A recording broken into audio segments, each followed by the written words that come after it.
முருங்கை soup video தான் பார்க்க போகிறோம். இந்த முருங்கை சூப்புக்கு வந்து நல்ல கொழுந்து கீரையாக எடுத்து நல்லா சுத்தம் பண்ணிவிட்டு முருங்கைக்கீரையோட என்னென்ன பொருள் சேர்த்துருக்கிறதுன்னு பார்த்துக்கலாம்.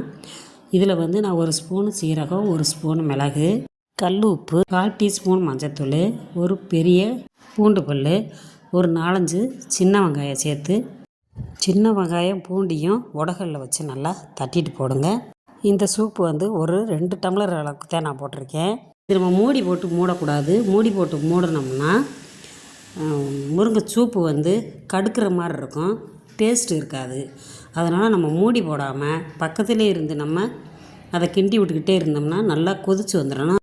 காலையில் வந்து காப்பி டீ குடிக்கிறதுக்கு பதிலாக இந்த சூப்பை குடிச்சு பாருங்கள்.